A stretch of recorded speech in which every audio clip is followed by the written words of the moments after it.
These are two homemade tools, the KX9 100 and the KX9 200. Just fictitious names I made up. What they're for is painting straight lines. Whether it's a thin line with a rigger or a straight line with a 1-inch wide brush in a glaze. These are just, you find them in your art store. Sorry, not your art store. You'll find it in the paint department of most stores. I think Richardson's, yes, it's Richards paint edge guide or trim edge guide. And then what I've done is I've added bolts. Initially I did try screws, but bolts work much more effectively. And then I usually trim off the ends so that the brush, when you're using a brush, you have something that is hitting the metal midway in the ferrule. Now you do have to take into account the length of the hairs on your brush. You do not want, when you're using this, to be resting the bristle on the metal. Often when you're doing this, you're not doing it straight up and down, you're at an angle, so you need to take that into account as well. The difference between the two is just the KX9 200 is twice as long, or 24 inches long. Now, some of you may not have the capabilities to make one of those, but this is one that doesn't work quite as well. Part of the difference is this has a long contact area with the canvas, whereas these bolts only touch the canvas in 2 spots, and that's kind of a key difference. But this, you just work like this, and you just push down, and then you run the brush along like that. You can also, you can use pretty much any straight edge. This is another one that, by judging by the yellow, I'd say it's the same company, but so the bolts have just been put through that. Bolts are, actually this is a screw, so this is a very early one where I was still playing around with different aspects of the two. Bolts are better than screws because you can tighten them in. There's not a lot of material in here for the screw to bite into, so the bolts are definitely better. I vinyl dipped these. The red is a vinyl dip, and I think that was a great idea, but it really doesn't have a great shelf life, that vinyl dip. What I've done on here is I just put masking tape. You just want something that's not that bare metal that might scratch the paint. GoPro, stop recording.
GoPro, stop recording.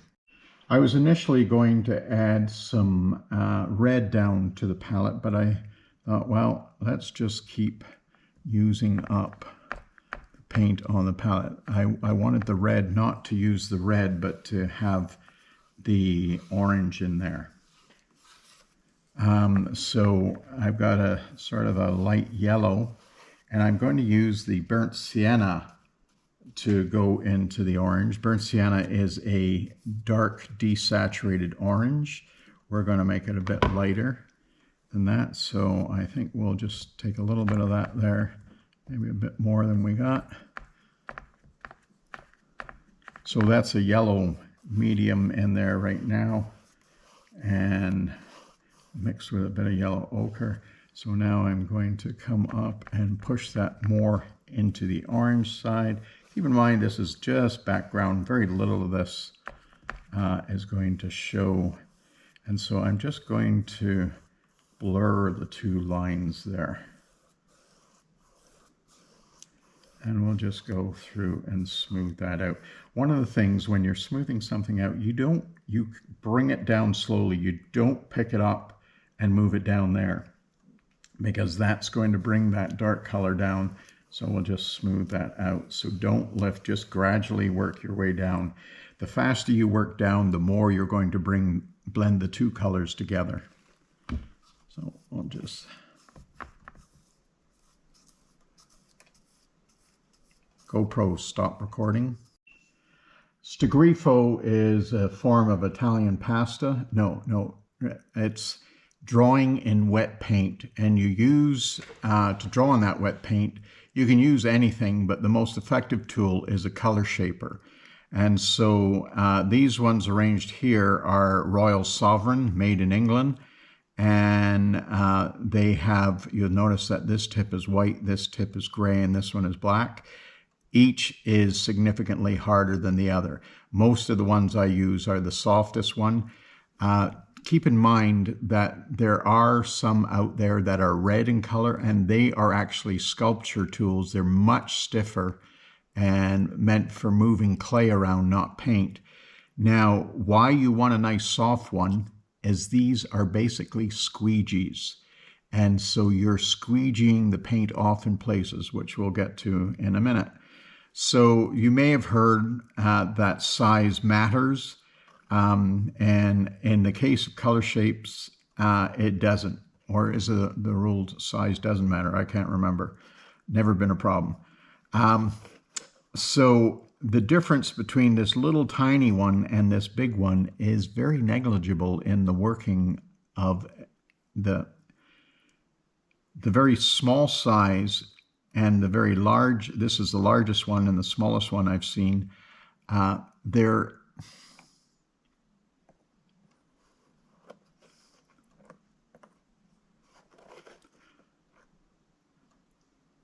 I've heard that size doesn't matter. Not personally, but and when it comes to color shapers, this is true. This is the smallest I've seen, and this is the largest of this type. And this is only type that I do buy. You notice that it's a wedge shape. It comes to a point. And so this area here can give you a nice broad stroke, and coming up on the point can give you a nice fine stroke. Most of the ones I'm using are in around this size. I don't let both the large one and the small one works. It's just that's a very comfortable size. The only caution you about the small one is these do wear, and so a small one's going to wear out faster. So then we've got this one outside here. This is a Noble. It's made in China, so it probably comes in under 100 different names.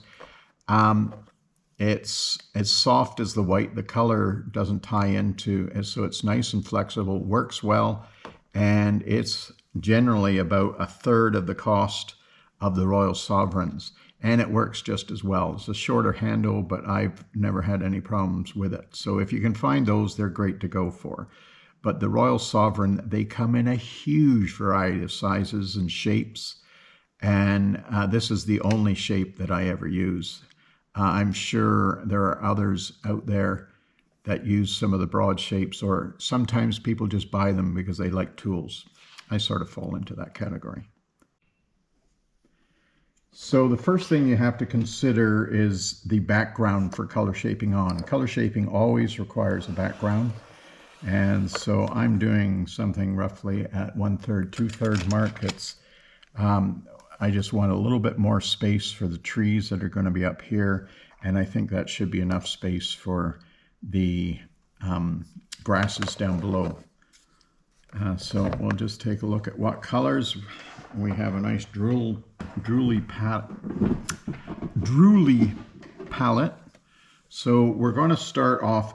The one thing you have to keep in mind is the color you're putting down is the color you're going to reveal when you're color shaping. So I'm going to be having tree trunks down here. So I'm going to mix up a warm gray. We want a bit more blue into that. And this is also a good time to clean up my palette. Just using up some of this paint. I thought I had lots of white down there. And so we always keep in mind that the colors are going to dry darker. I'm going to put down some fresh white.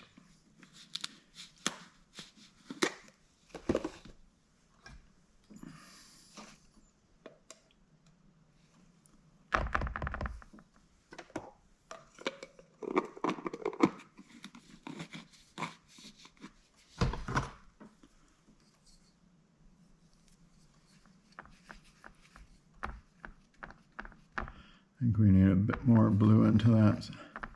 So this is a nice warm gray, leaning a little bit on the orange side, and I think that color is about right. So I'm just going to lay that above the line. Always like to do the sides at the same time, saves doing it later. So we're going to take that up a little bit higher. They got a couple of lumps. It's one of the problems with using up paint on a palette, is it's not always nice and clean like you'd like it. But if you have a Scottish heritage or Dutch heritage for that matter, it's hard not to do that. It's better that we use up the paint rather than add more stuff to the landfill. So I'm switching into, I've added a bit of blue and a bit of white here. And I'm going to continue. So it's still very much in a gray, but I'm lightening this as I'm moving up into the sky area. There's not going to be a heck of a lot of sky in here, but I want to have that just a little bit lighter color. So as if the sky is showing through these, we will be. So we can smooth this out a bit, but it's really not that necessary. But we'll do that. Okay, so now we're going to do the grass area.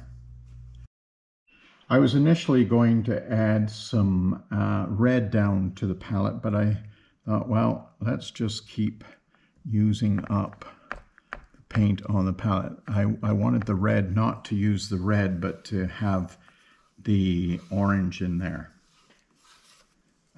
So I've got a sort of a light yellow, and I'm going to use the burnt sienna to go into the orange. Burnt sienna is a dark desaturated orange.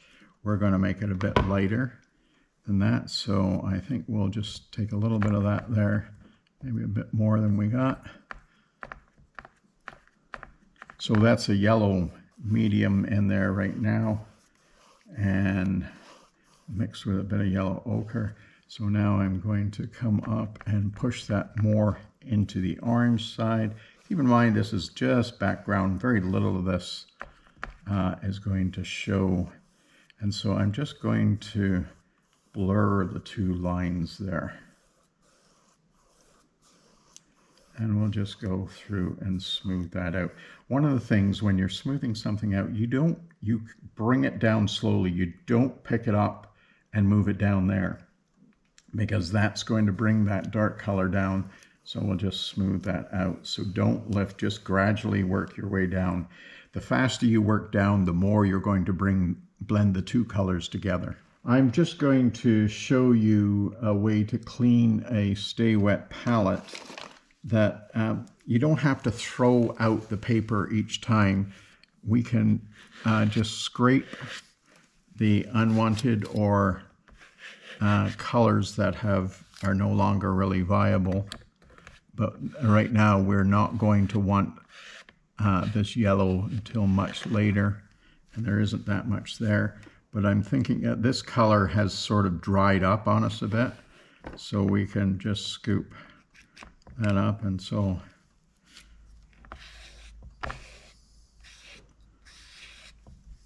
I hate to throw out any color that is useful. It's just in my nature, I think. This I'm going to save, but I'm going to gather. Maybe not. That's looking a little clumpy. It's not really dry, but it's started to congeal a bit, and so the color shaping is going to be such that we don't want. And I will use up paper towel. I don't throw it out after I get a little bit on it. It's part that Scottish nature, but it's also, we should do our part to try and reduce anything going into the landfill.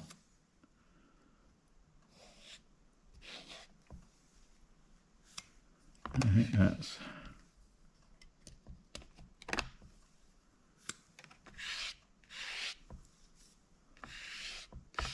And so depending on what you're doing is you may need to clean that.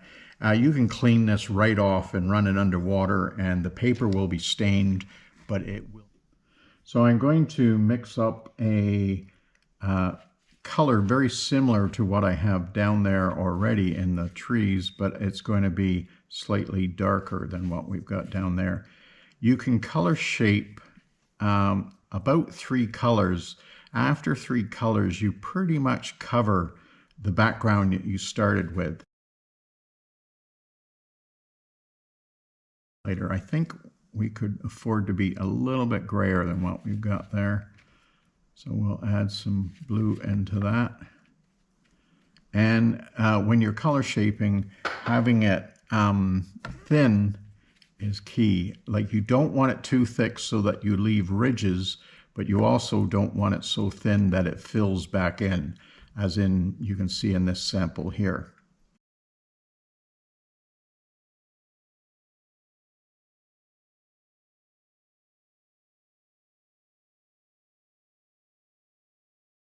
So I'm going to be using the middle size color shaper through most of this, but I am going to just show you that there's very little difference between the small and the large as far as the finish mark goes. So I think this is maybe still a bit too dark.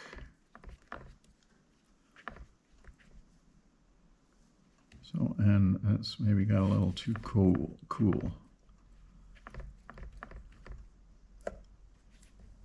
So I've just added burnt sienna, which is shifting it into the more of the orange side, or the warm side.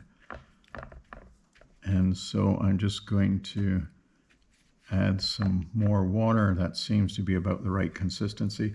So what I'm going to do is I'm going to just stroke that up, and then I'm going to get the small color shaper and just draw some lines in it. This is a little bit on the thin side. You can see it filling back in a bit. So I'm saying, I'm really not happy with those lines. So we're just going, and I think it's a little bit. So I've made that paint a little thicker. And you don't like what you did, you just scratch it off there or go through it. And so we're still a bit on the thin side, but we'll thicken that up. I think what we're going to have to do is, because it's thin, I really do need to just take that off. And I don't have to take it completely off. I just need to get some of that water out of there. So I'm going to mix up something a little thicker so it doesn't fill in quite so much.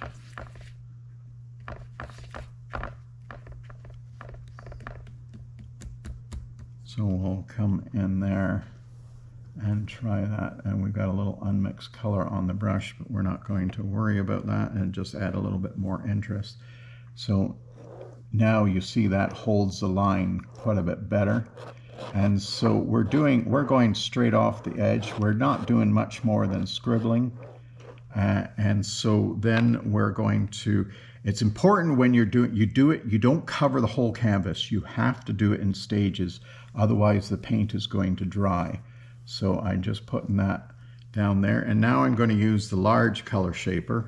And so you can see you can get nice fine lines, and you can do great big bold lines by pushing down or using the flat. I didn't really show you that on the small color shaper, so we're just going to, so you can do quite a bold line up there. I'm going to do a lot more lines at the top where there tend to be more branches. So now I'm going to go back to, you don't have to keep cleaning these things. Sometimes I'll wipe excess paint off with my fingers, but again we have to overlap. So that otherwise, if you don't do that overlap, what you're going to get is lines or sections where you can see where you did this in strips. The idea is to just have it one continuous band of tree noise.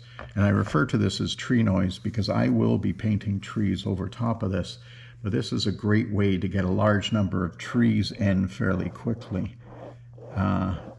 And so I use this a lot in grasses, reeds, anything where there's a lot of.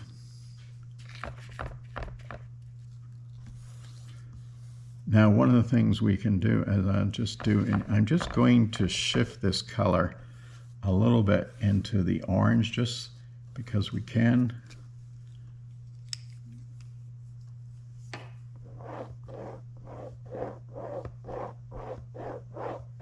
And you see I'm going up and down, not just down, up.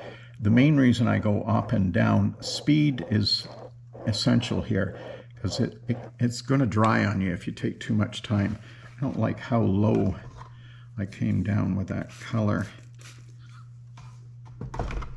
It sort of probably wouldn't matter, but just in case I want to retain, God, I'm a mess. None of this is a huge difference, but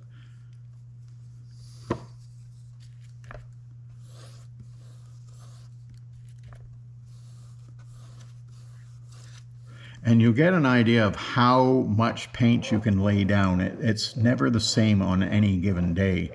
If it even begins to dry, go over it again. You can re-wet it. Now, you do need to wait to make sure the background is fully dry, because you can delaminate or wear off the background, and you don't want to do that. So that's pretty good. So we're ready to do the second color. On a larger canvas, you don't have to wait for it to dry. Generally, by the time you get to the other side, where you started is already dry. I have used a hairdryer to rush this along because it is such a small canvas. So now we're going to, same color, but we're going to mix it darker. I think I'm only going to do 2 layers here. And as you do each successive layer, you should take more of the paint off so that you're still retaining the underlying color. So we are going to start on the same side, so we'll just check that color out. I think I'm going to go just a little bit darker than that. Keep in mind it will dry darker, so it's a little bit of a guesstimate to how that looks about right. So you see, I'm not going all the way up this time because this is the darker color down below. And so we're taking maybe a little bit more up. We'll stretch some of that up into. We'll come along and we'll overlap again, always overlapping. That way you don't get ugly overlap marks that you can do. And I'm sure if you're starting out, you may end up seeing what I mean by overlapping marks. So I think we're just going to take this up a little bit higher. You don't want to have, try and vary the length, like where you're taking this, just so it doesn't look too uniform, like you have a gardener in there grooming this forest. So the same time on the last one, we went a little bit more orange with a little bit higher concentration of burnt sienna in the mix, we're going to do that again. And I think I'm going to put in some dogwood here down in front. We'll do that next, so this more orange.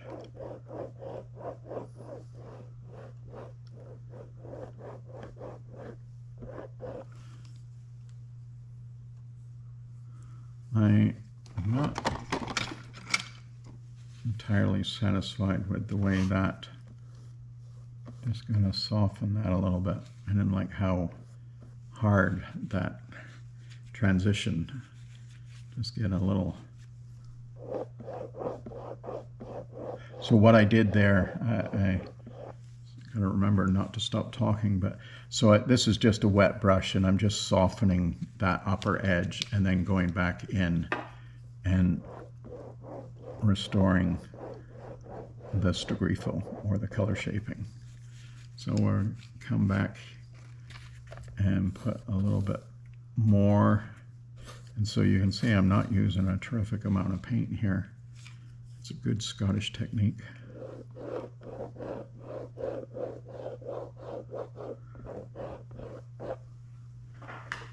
So you can see that there's less of this light color down here. Some of it is getting a little bit of a glaze on it, but each successive coat is going to cover that more. So I've put out some red on the palette and I'm going to mix that with the ultramarine blue so that I'm getting a dark red. I never buy, I mean they sell dark red, but I'd much rather mix my own. That way I can get it exactly as I want it. So we're putting down another base color just where we're going to want this dogwood coming up. So we're sort of doing it in a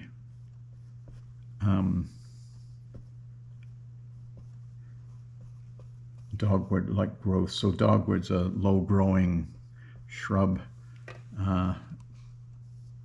that has that beautiful red color throughout. In the winter it can look absolutely beautiful as there's no other colors around. So we are going to let that dry before we color shape on top of it. So now we've let that red dry and I'm coming in making a darker red now, just adding more ultramarine blue. And so we can put that test down there and I think that's pretty good. So we're not going to lay it all down, and of course I don't have the color shaper right there.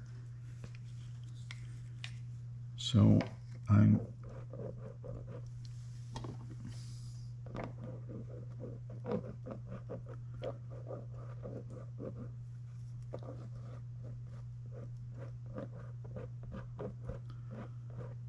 and this is pretty dark.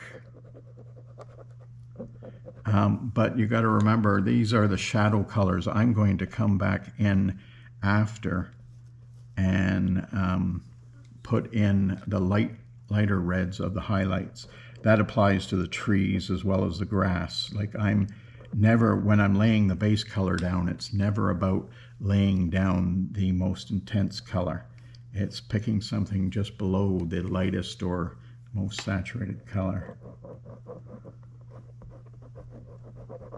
So we're just adding, and we can really, I'm not being overly chaotic here, but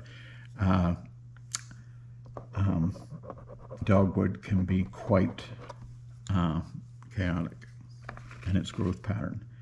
So we've left that gap just for rhythm.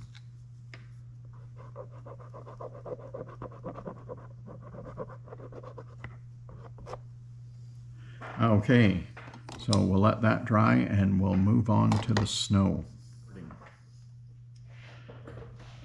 So we're going to start the snow now, and I just might want to add, you may see that I have water containers on my right here and my palettes on my left. Generally, you never want to have the water where you're carrying a wet brush across the canvas. I'm doing this so that the painting is centered in the video, not as a common practice. So with the snow, we are going to gradually get lighter as we move forward, but we're going to start at the back. So we need to establish what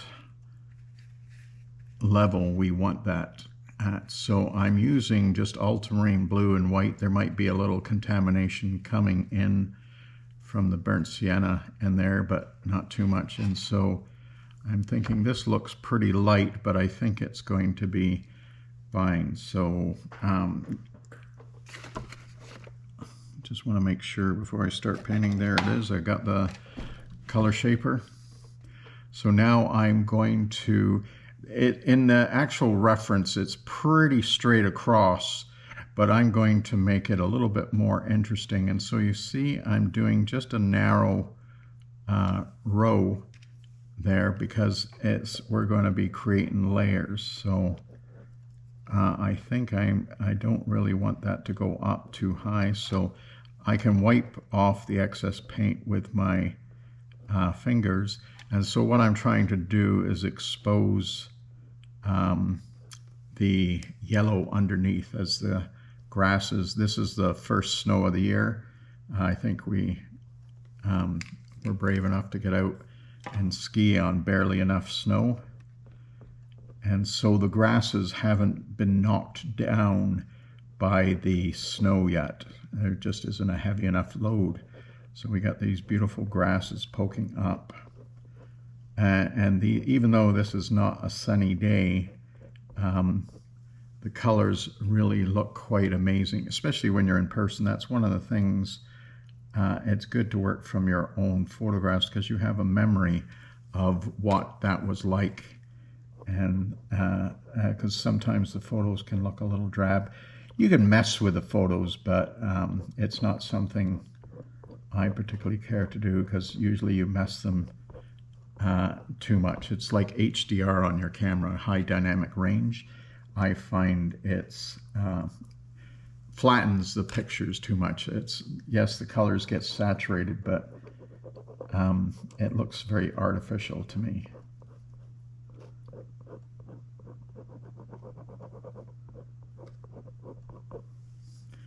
Okay, so now we're going to come back and we will get some overlap. I forgot to lighten that. I'm going to lighten that just a little bit. And so these bands are going to get gradually bigger as we come forward, and add a little bit of perspective in there. So I really am not doing much more than scribbling. We're not doing like sometimes when you're doing reeds, you might do some real curves like that. In here, we're doing mostly straight up and down. We can have a little bit of an angle. The more angle there is to those lines, the more likely the snow would have flattened them. But your guide is always what your reference picture is showing you. As if it's in the picture, it's natural. Although there are certainly times when things look unnatural.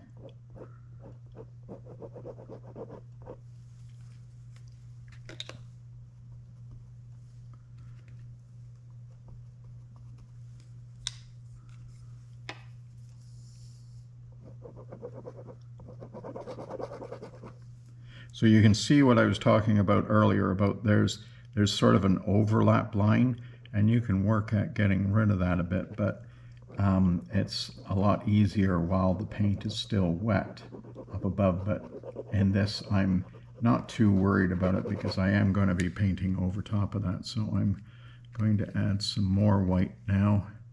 I did change the water in the pools there because white is more likely to get contaminated than the darker grays that or reds that I was using earlier.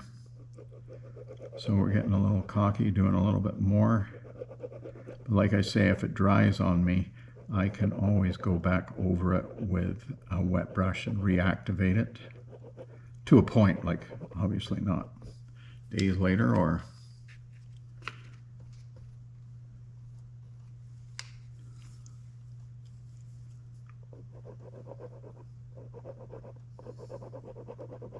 So the types of lines that you're color shaping in really depend on what your reference is calling for. Like I certainly have done, well, a cornfield, as you'll see in one of the samples after, is quite different than where the cornfield you're a lot more expression. I think I'm going to take that still lighter.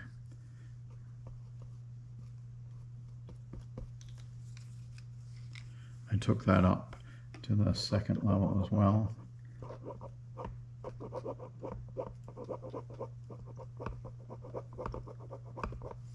We're not going to do any more than one layer here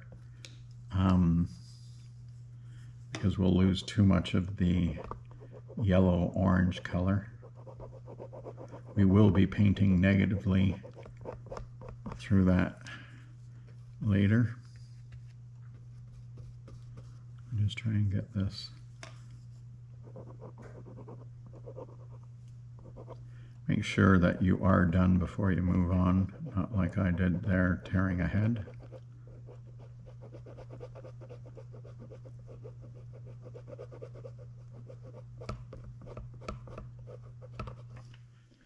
So we're now looking at painting negatively into the tree line. The blue that we're going to be painting a blue sky in there. The blue we're looking at is going to be the same ultramarine blue that we've used in the snow, but a little bluer. And I think that should be blue enough. We want it to appear light, so I've got the painting upside down just because it's easier to reach. So we're just going to start putting in sky holes through these trees, and we're trying to be random in our doing of that.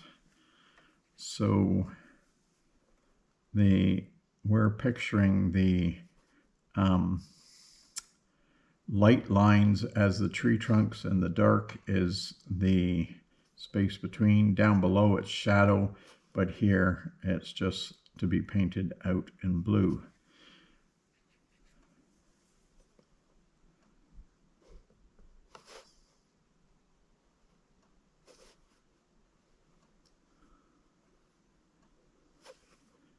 In places we're going to come much lower, it just creates a little bit more variety. We're always looking to be non-repetitious where we can and to create a more interesting look.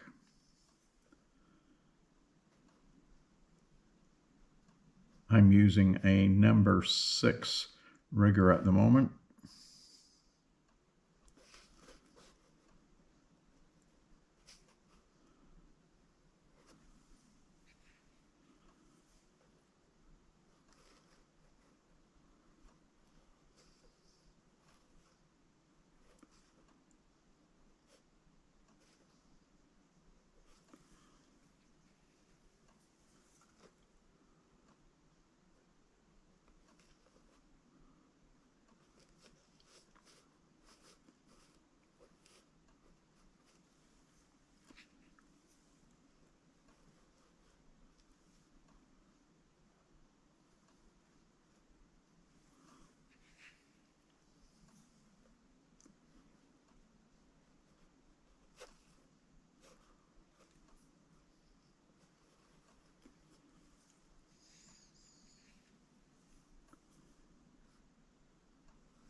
I didn't mix up very much of that, but that's something I never worry about, as it's easy enough to match that color, especially when you're not laying the colors down side by side. When you're doing that, you can see I'm not mixing into, I'm leaving areas untouched as I'm mixing, because that's a wet area and it allows me to match that color while I still have it there. So we still got to go a little bit darker. But I think that should be good enough now. Just get that a little wetter. It's a good idea to keep it wet as it flows on very nicely. The one nice thing about any color that's got titanium white in it, it's going to cover pretty good. Titanium white is one of the more opaque pigments in your paint box.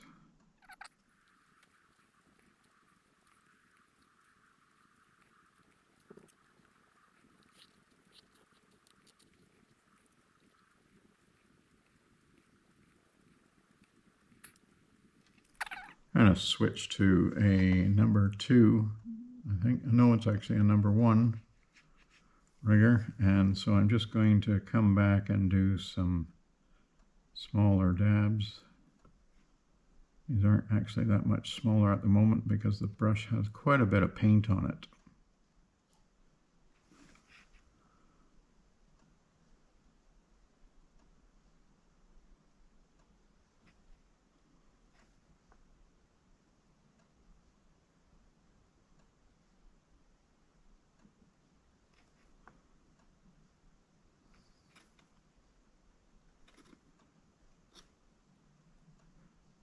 So we're going to now start doing some, they're background trees, but they're the trees that are a little bit more directly painted than the color-shaped trees that we've already done. So we need to pick a color that is going to stand out against those. So I'm going to just add, thinking this is a lighter gray color, but I think I'd like to just put in there a little bit of yellow ochre. So we start on the point and we push down and we get a nice broad line, or we come in and we push down and we lift up.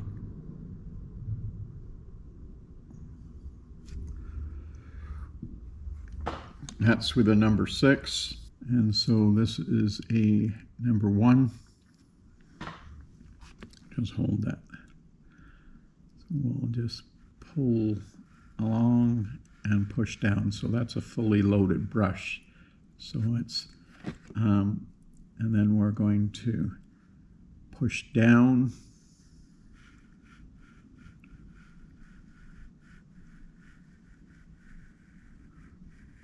And gradually come up. So we'll take some of that. So now we've got a nearly empty brush.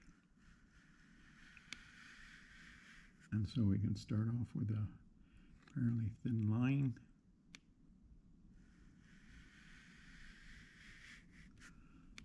Gets even thinner. So, and as the line gets thinner, it's harder to see that transparency that you can see. This is a very transparent color.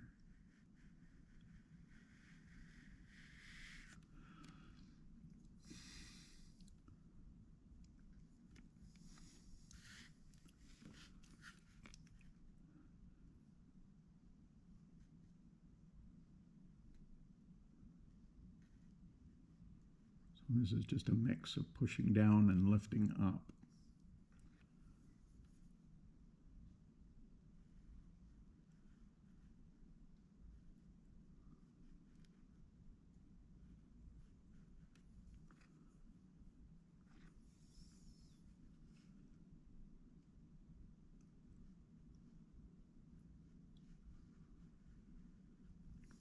Just going to put a little bit of yellow ochre on the palette. These are poplar trees, and although they're often confused with birch trees because of their light colored bark, their bark is actually a little bit greenish. And so I'm going to just maybe emphasize that a little bit more. So this is a very gray green. I think that's about right, but this, we can throw a line in there, but this is likely going to be too dark. So this is, I'm painting with a number 1 rigger. So I think that's probably pretty good. I'm just going to roll my sleeve up here a bit. I'm going to do it as if I was at the royal family having tea. So I'm resting that little baby finger on the canvas. And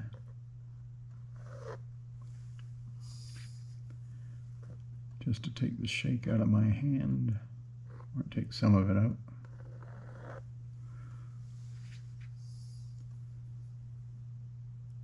So I'm pushing down, even though that's just a number 1, you can push down and get a decent size or a decent weight of line.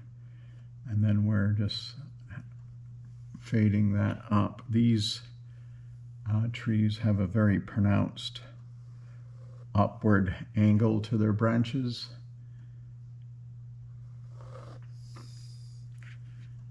And they sort of come out and then sort of curve back in. Maybe not quite as curved back in as that, but we're just going to do a few there. We're going to be putting some of these trees in the foreground, so I don't need a lot of these.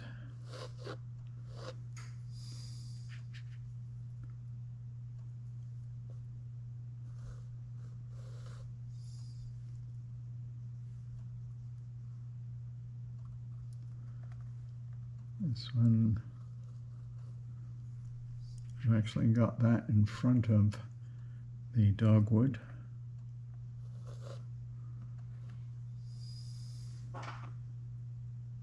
And I think we'll just put a couple more over this side.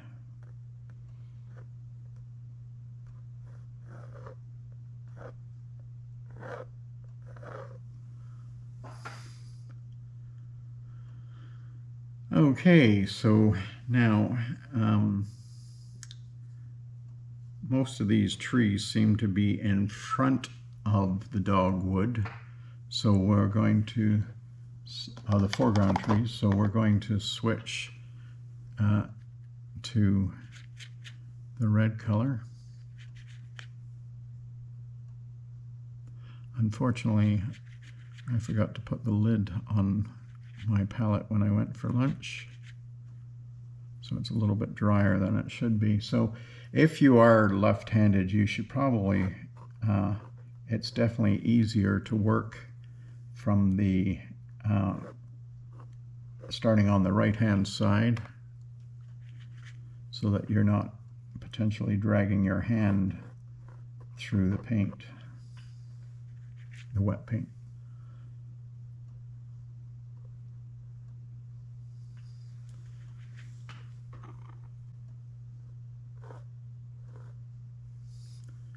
Keeping this paint pretty thin. It looks redder on the canvas than it does on the palette, mostly because of the surrounding dark color as I'm painting. It's that whole thing. In high school, I stood next to the ugly guys just so I looked that much better. So whenever you're doing colors, you always think about the color you're putting on, because it definitely changes the look of that color.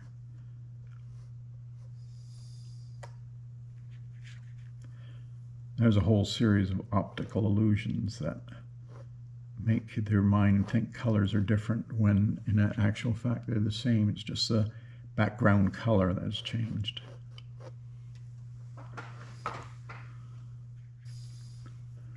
So you may ask why we didn't just do the whole thing with the rigger. The color shaper is definitely a lot faster than the rigger, and most of it's just creating a noise as a better background than, say, a solid color would. And it also creates a number of different reds going in there. I'm just going to do a little bit of snow into the forest itself. So we're going to be painting just between the tree trunks. So this is a snowbank that is just a little bit into the bush itself. So I'm just going to give a line like that, representing the top of that snowbank. So we'll go right up to that line, but we won't go over that line. So we'll put a little bit right into the dogwood here.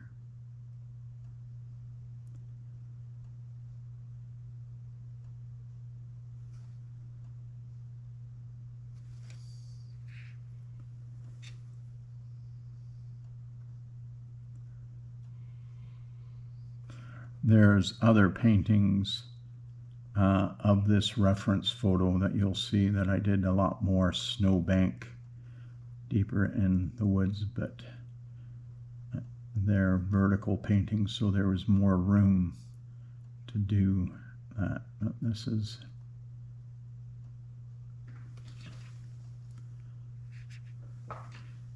I'm going to bring that down a little bit lower.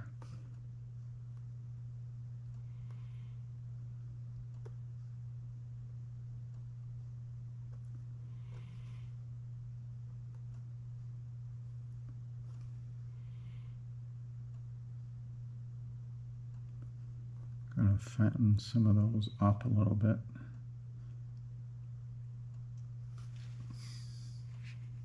Don't like how noisy they are, or just too small and bitty.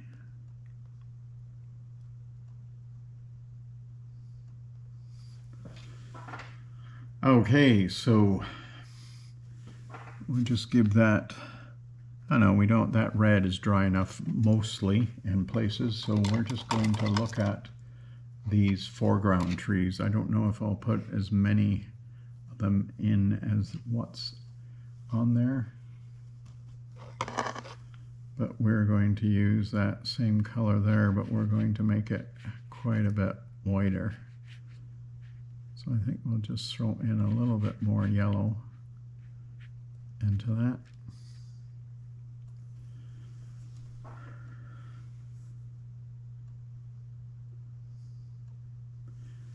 So these are pretty straight trees.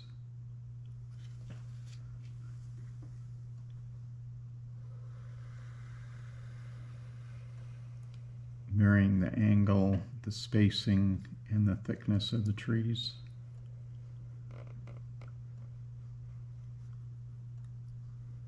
Pulling them down into or in front of the dogwood.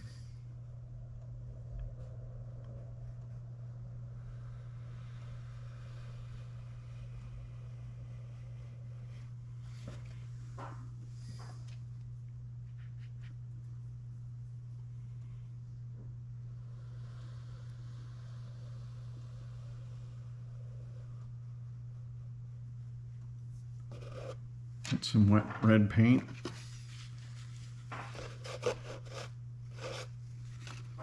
Not a big deal because we're going to be putting some grasses on front of that.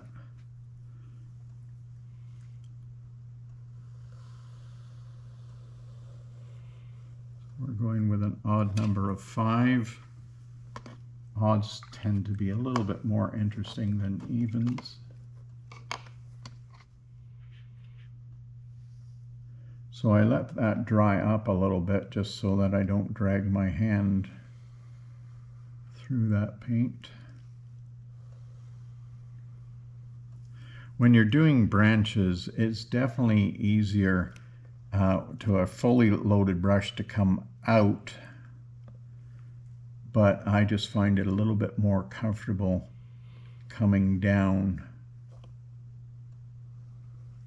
So you just have to be careful to be right up on that point and not disturbing anything there. These are very repetitive, so we're just going to take one up like that.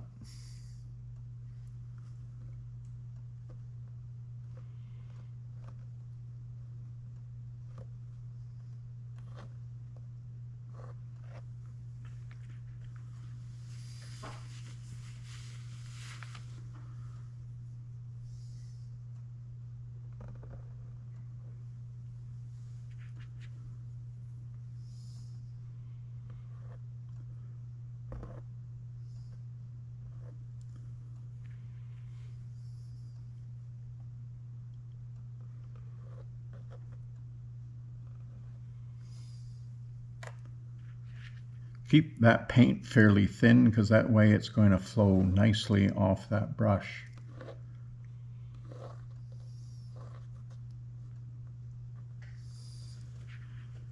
These trees have a lot of branches, a lot more than I'm going to put in.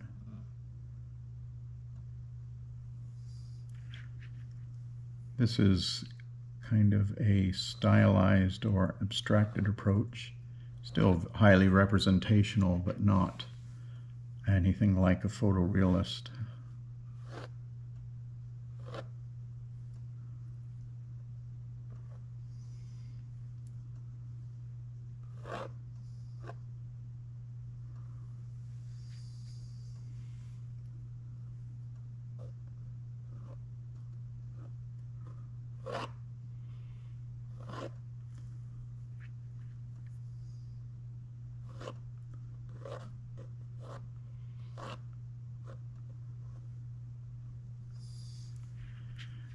A lot of times when I see beginners trying this, that their branches are very chunky, and it's just not taking the time to get those thin lines or practicing with that rigor so that they don't look like clubs.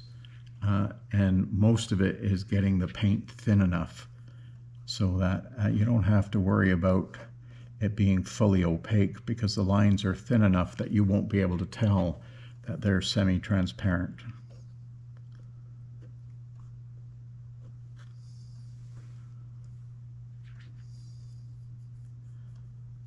We're going to do a break off branch there.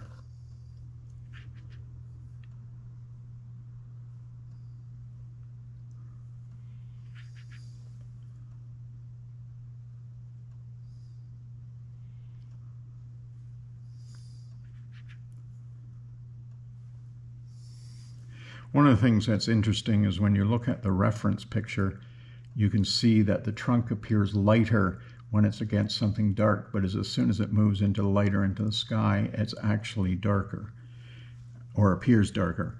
I would take that into account if there were more sky in this painting, but there's not. So we're just going to do a little bit of character to these trunks by going, that's kind of on the dark side, so we're just going to put a little bit of shadow. We're not going to go right up that tree, just giving it a little bit more texture than what we have currently there.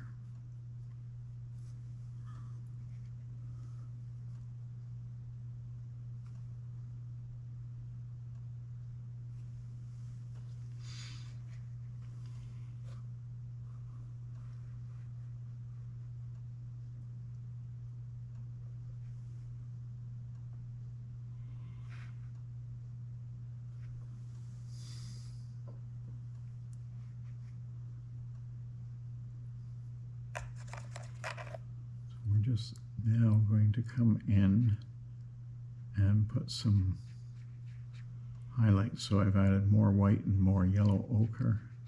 Yellow ochre is a very good way to indicate a little bit of a sunny disposition or sunny light to the, rather than straight white. It's, I mean, I know our sun is considered a yellow sun. I don't know if that's why, but it certainly does add a nice touch to the highlight, having that little bit of extra yellow ochre in there. Don't know if we'll hit all the trees. We can have some go back in shadow. I think we'll hit just the top of this one.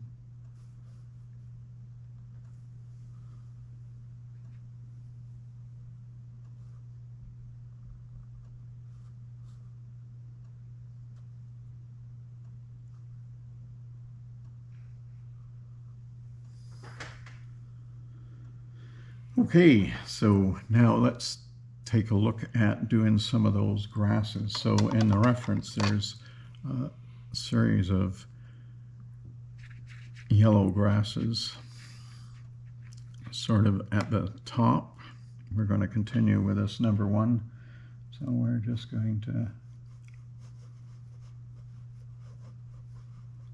come along here and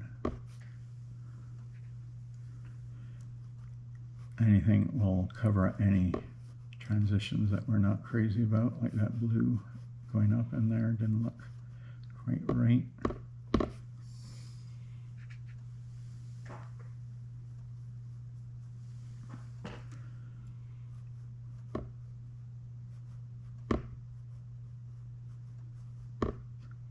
Riggers are nice as opposed to trying to do this with a round, as you're seeing how many strokes I'm doing before reloading that brush.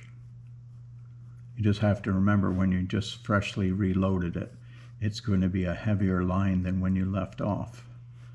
So you may have to compensate by pushing heavier when it's running out and a lighter touch when you've just loaded it.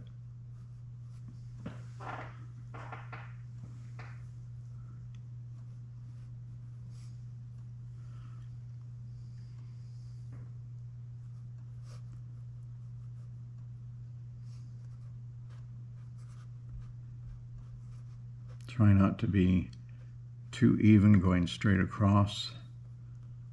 Like we're not trying to make it look like Edwards Gardens or anything. That's just a wild edge of a field.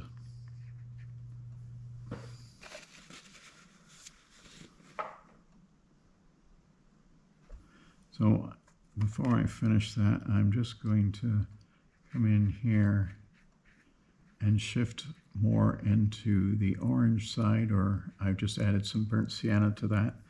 And so we're going to finish this off with this color here. We'll come back and drop some of that color in through there.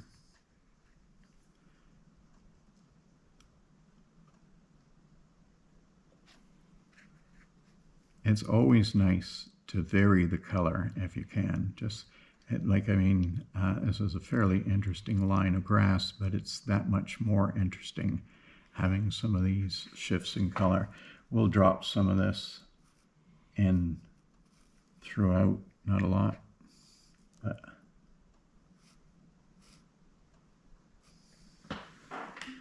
okay, so we're going to be coming down in stages the same way that we laid the original grasses in when we were doing the color shaping.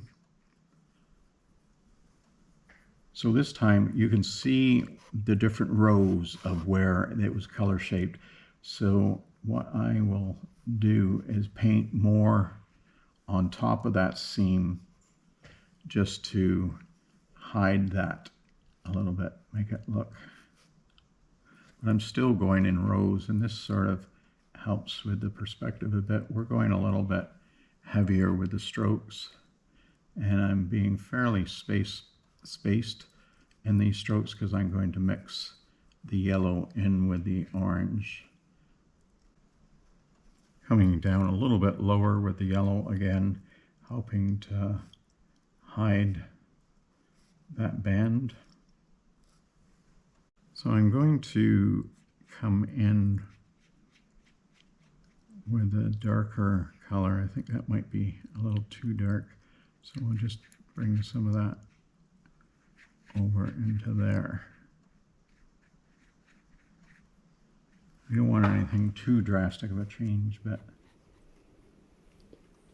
a lot of these would have been nice and yellow early in the fall, but they're starting to get water damaged and get dark and dirty.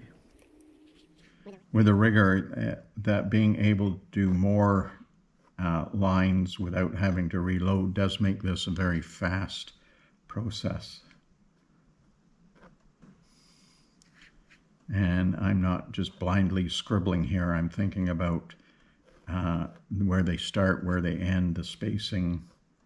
And if I need to go back and hit a spot,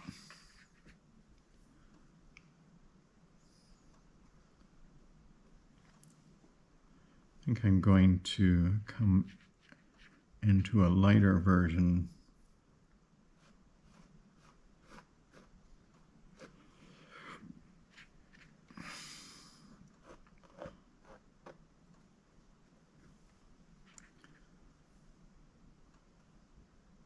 This color is really not showing up that much, so we'll come back into a slightly dark. It's darker than what I have there, but not as dark as what I was using.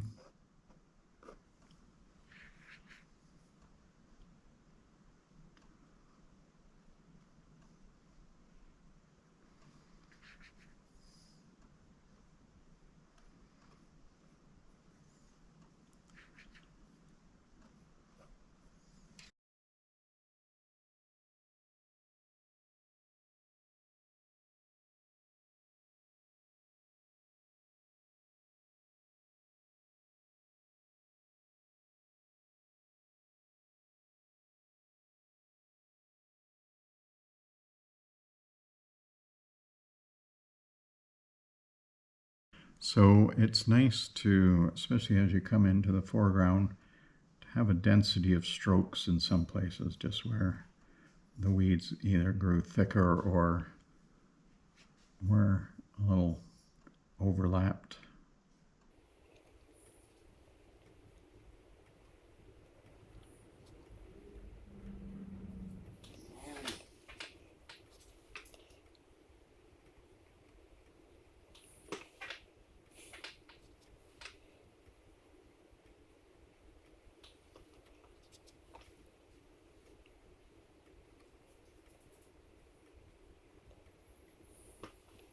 In the foreground, I'm doing a little bit more of an angle. Not a lot of it. It just, you see a little bit more of that happening in the foreground, but still, if there's too much angling, the snow, even though the snow is quite light, it will still take the angles down. I'm going to just try going a little bit darker, just in the foreground, just to see if we can't give this a little bit more color depth than what we're getting.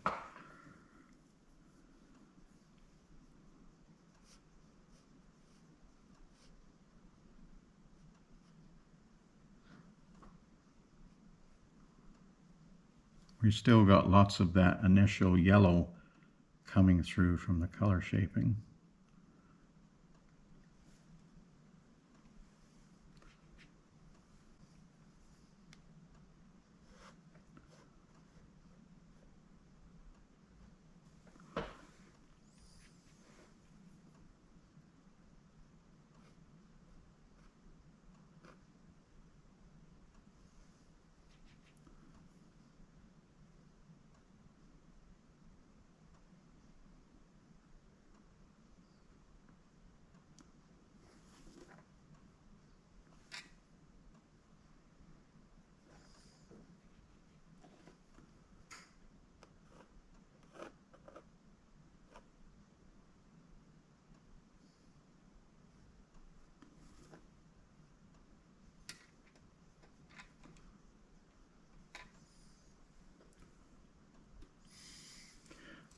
Okay, looking at these yellow or yellow-orange marks going through there, they seem a little too dominant, so I'm going to just come in with something quite a bit yellower. We'll see what this color, and I think that's a good color. So I'm just going to break them up a bit by making my strokes, not taking them out entirely, just going over top of them so that they don't look like so many teardrops going through the painting.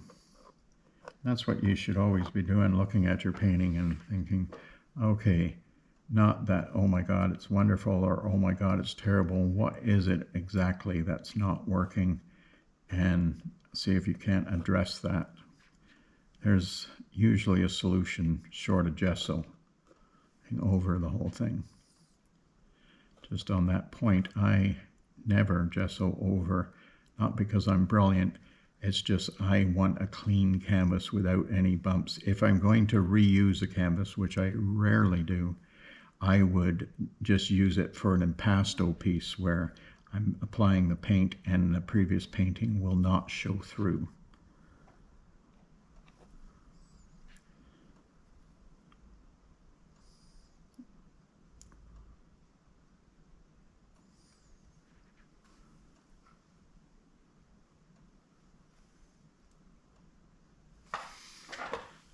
Like that better. So I'm just also going to come in and tweak the red a bit. I'm going to, now I won't use the white. I'm just going to come in and use some yellow ochre to get a lighter red. So we're just going to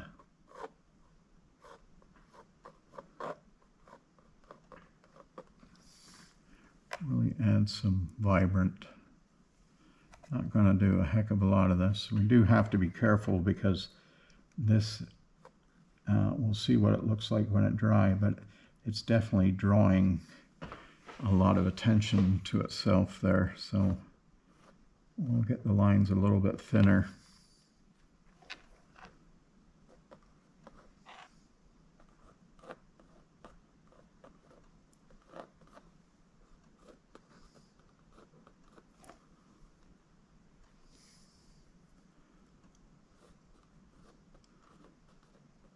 I don't think it's still the case, but there was a common belief among many artists that if you had red in the painting, it stood a better chance of selling.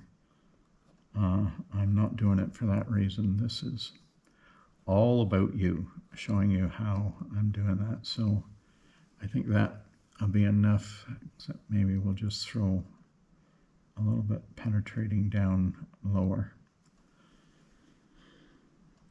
Okay, so the last thing I'm going to do here, we'll just take that chalk line off, but is I'm going to paint in some negative snow in the foreground.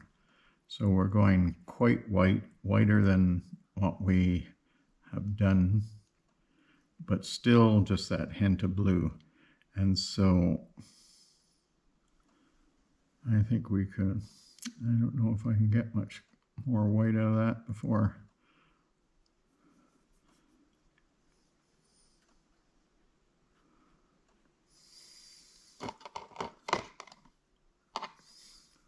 I'm going to switch to a smaller rigorous. Number 6 is a bit big for getting in between some of those spots. So this is just going to help bring some of that forward. And it helps tie the top part of the painting with the lower part having some negative painting in both areas. Just making it a little bluer, do a little bit more farther back here. You'll see me dip into the water every so often just to get that paint a little bit thinner, just so it goes down a little easier, especially with the smaller marks. It's always difficult to know when you're finished. The famous quote by Leonardo da Vinci is, "A painting's never finished, only abandoned." One of the ways, or a couple of the ways that I figure out when I'm done is I'm tired and I don't want to do anymore. 2, I've worked on it for an hour and I can't really see the appreciable difference. Or 3, I'm working to a deadline and I've run out of time. But you're never going to get completely done. You're always going to be able to see something else to do. One of the things I did years ago was I said I'm not going to stop until I can't think of anything else to do to this painting. And I never did get there. All that happened was this painting gradually morphed into a different painting. Better to start another one than fret too much on Always think the best ones happen fast and easy, not labored and slow. Okay, I think I'll call that quits for now. GoPro, stop recording.